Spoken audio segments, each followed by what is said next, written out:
What's the biggest motivating factor going into that series for you? Karl Malone get MVP.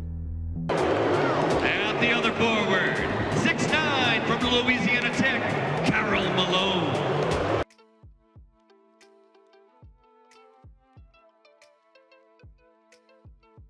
June 13th, 1997. Game 6 of the NBA Finals. Chicago led the series 3-2, one win away from a 5th championship. But this wasn't just about the Larry O Brien trophy. It was about pride, about revenge. Because on the other side stood Karl Malone, the freshly crowned MVP, the man who'd taken the award many believed still belonged to Michael Jordan. And if there's one thing history should have taught everyone by now, it's that you don't take something from Jordan and expect mercy. Just 2 nights earlier, Jordan had barely been able to stand. Fever, dehydration, exhaustion, and still dropped 38 points in the now legendary flu game to steal Game 5 in Utah. The series shifted back to Chicago, and the Bulls had all the momentum. But Malone wasn't backing down. He still believed the Jazz could force a Game 7. The MVP trophy sitting at home wasn't enough. He wanted the ring to match it. The only problem? Michael Jordan wasn't done proving a point. That night, Jordan played like a man possessed, dropping 39 points, dismantling Malone's interior defense, and closing the door on Utah's dream run. It wasn't just a victory, it was a statement. Because this was the night Michael Jordan reminded everyone Karl Malone may have been the MVP on paper, but Jordan was still the king of basketball. This is the story of how Michael Jordan embarrassed Karl Malone. And now 1 year later, the world is again marveled at number 23. Michael Jordan is a superstar in the true sense of the word, a basketball icon, and once again a champion. And from what we've heard here tonight from the post-game conversation, it sounds like we have not seen the last of Michael Jordan. All season long, the MVP race had been a duel between 2 titans, Michael Jordan and Karl Malone. Both had led their teams to 60-win seasons. Both were at the peak of their powers.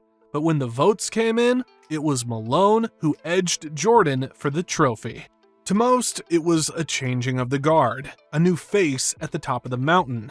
But to Michael Jordan, it was personal. He didn't see it as recognition for Malone's greatness. He saw it as disrespect, as motivation. Jordan didn't need to say it out loud. His expression said everything. The next time he saw Karl Malone, it wasn't going to be friendly competition. It was going to be a message. By the time the finals rolled around, that message was already taking shape.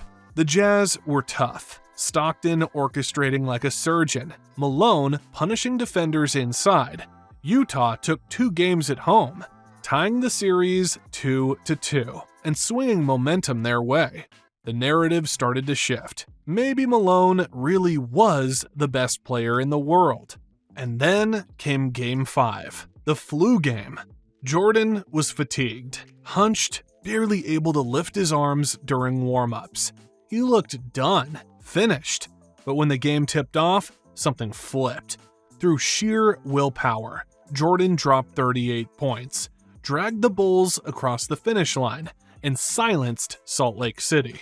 He's got a foul as they open the floor. Able to put it home from Tony Kukoc. 3-point Chicago lead with 6 2/10 seconds to go in the 4th quarter. As the series returned to Chicago, Malone still had one last chance to prove himself. One more game to justify that MVP. But Jordan, he was hunting for closure.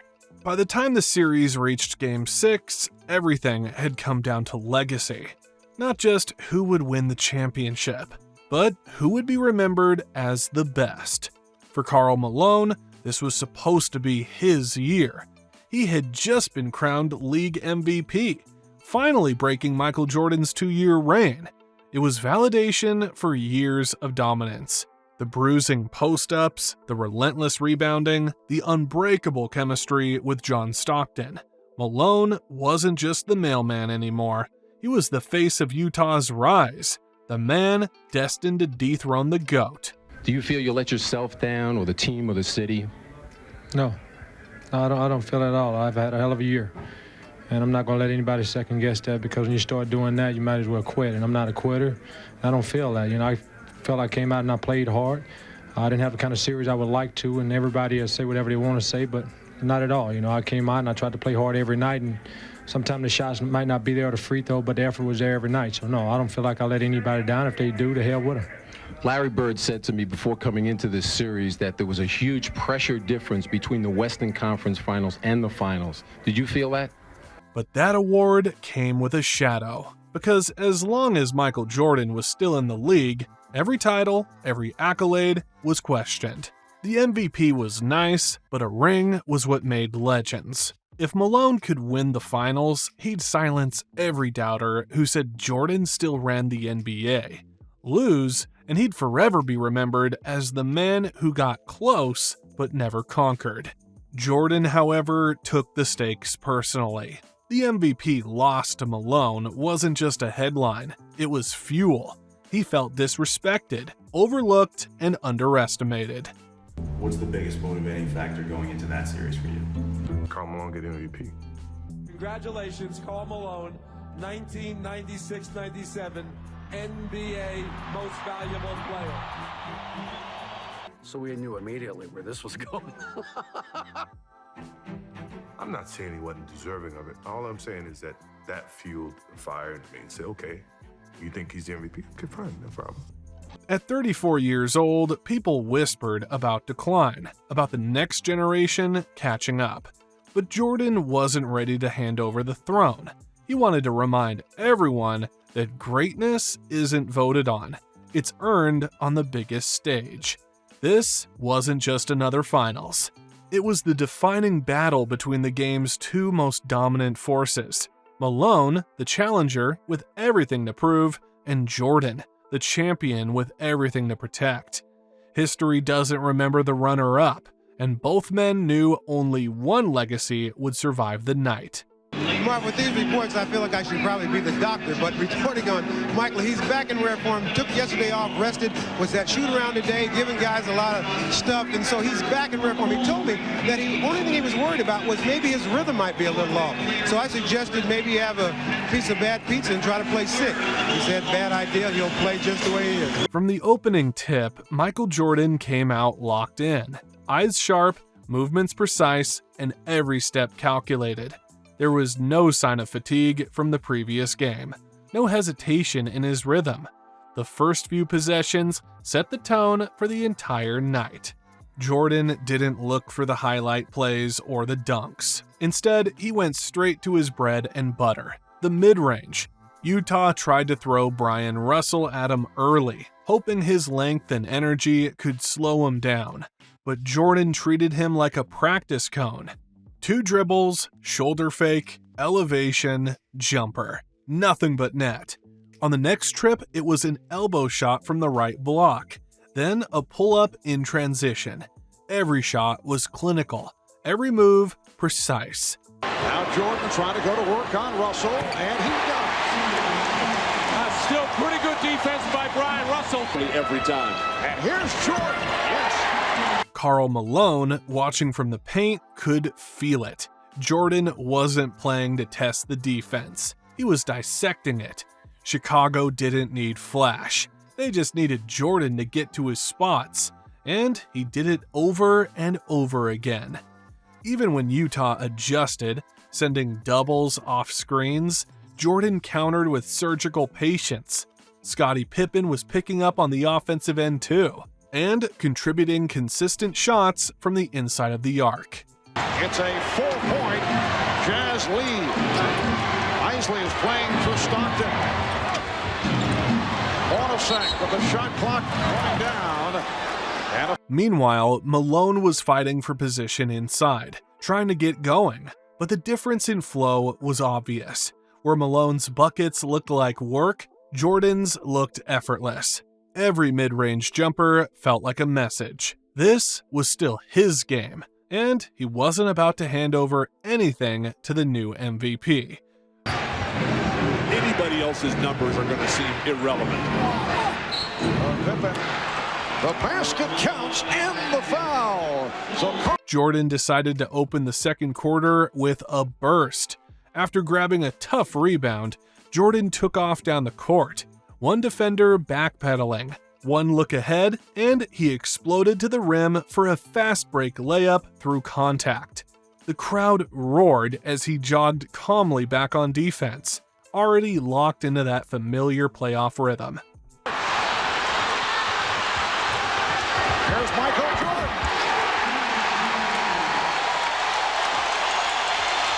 Utah answered with Malone drawing fouls and being sent to the free throw line, but Jordan came right back for the duel.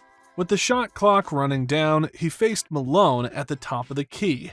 One dribble right, crossover left, pull up.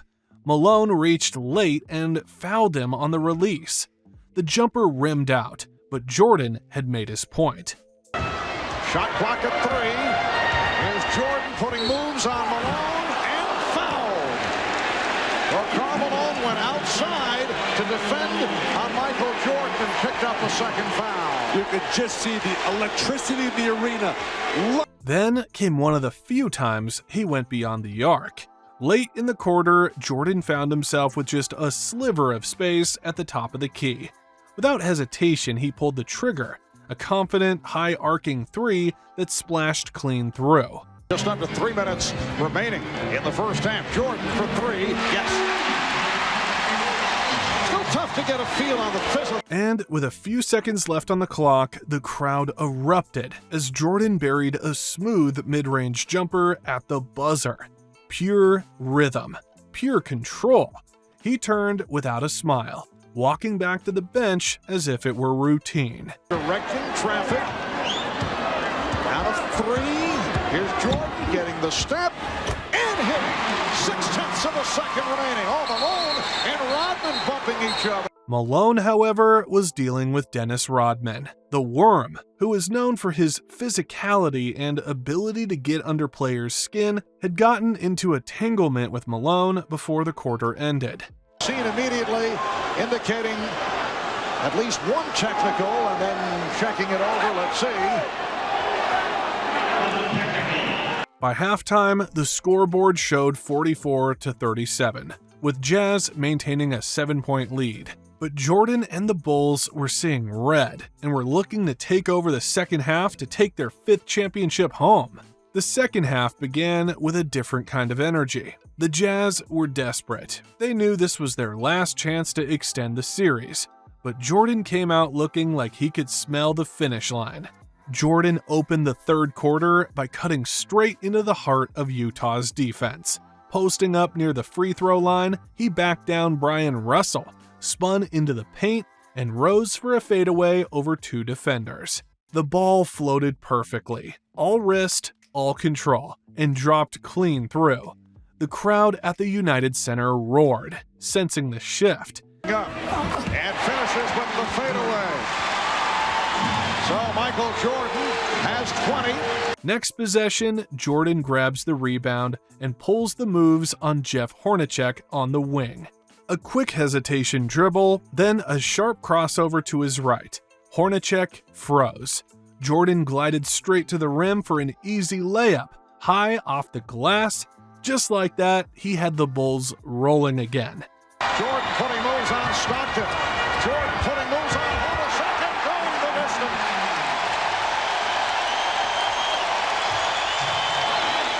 Utah tried everything. Double teams, traps, switching bigger defenders, but nothing worked. Every time they adjusted, Jordan found a way to score. One play, he cut hard to the rim and went straight at the big man. He absorbed the contact mid-air and still got the finish. Jordan, yes! He thought it was foul. How is that not a foul? Ostertag. With 2 minutes left in the third, Jordan delivered the exclamation point. Reading the passing lane perfectly, he intercepted a lazy cross-court pass and took off down the floor. The crowd rose instantly. They knew what was coming. On Jordan or Pippen. Oh, Jordan scooped it up on the steal.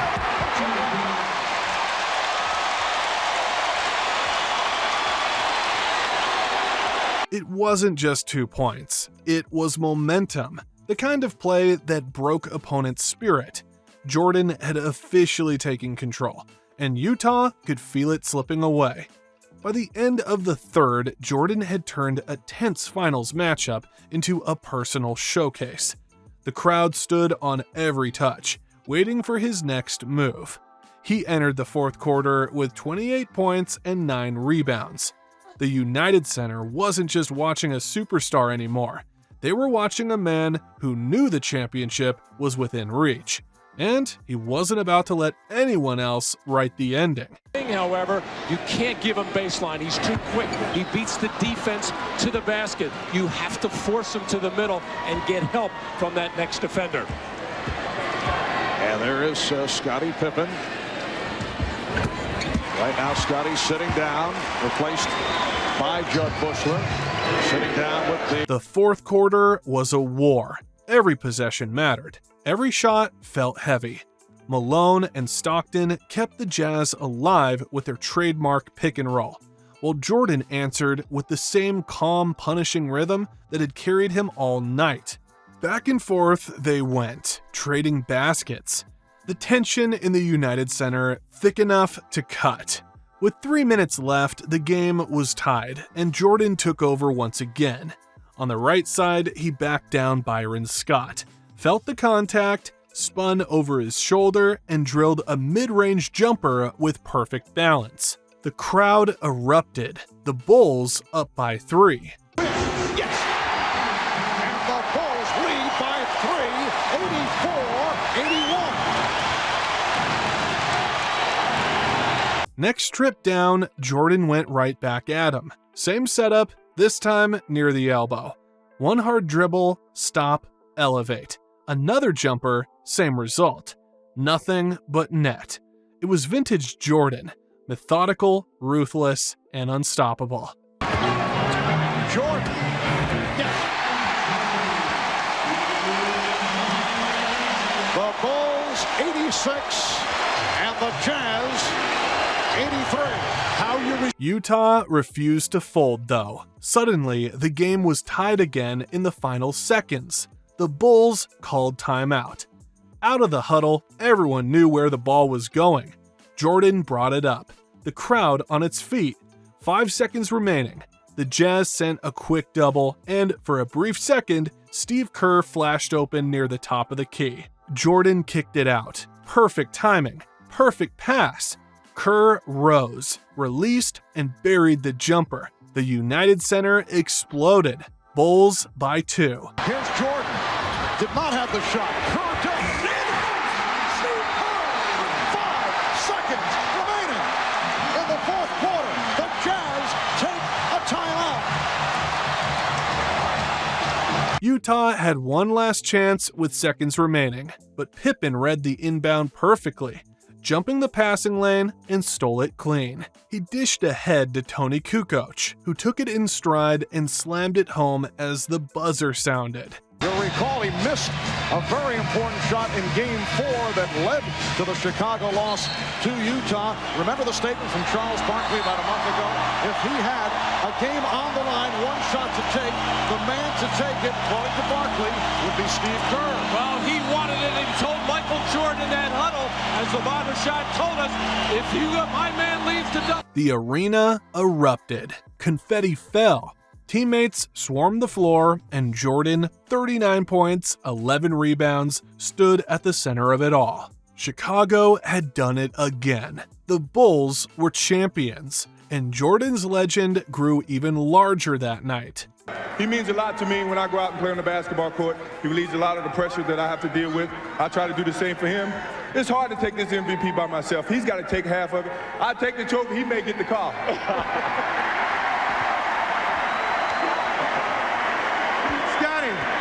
The first one had to be real sweet. What about the fifth one?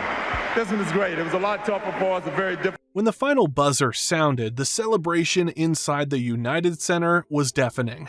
Michael Jordan had done it again. Another finals, another championship, another reminder that no one rose higher when it mattered most. Game 6 of the 1997 NBA Finals wasn't a lucky break or a single moment of magic. It was a masterclass in control, will, and execution. Jordan's 39 points and 11 rebounds told the story of a man who refused to lose. From his mid-range precision to his leadership down the stretch, everything he did that night carried purpose. Karl Malone might have been the league's MVP, but on that floor, in that moment, Jordan made it clear who the real standard was. Every shot felt deliberate, every move calculated. Even when Utah pushed back, Jordan's calm never wavered.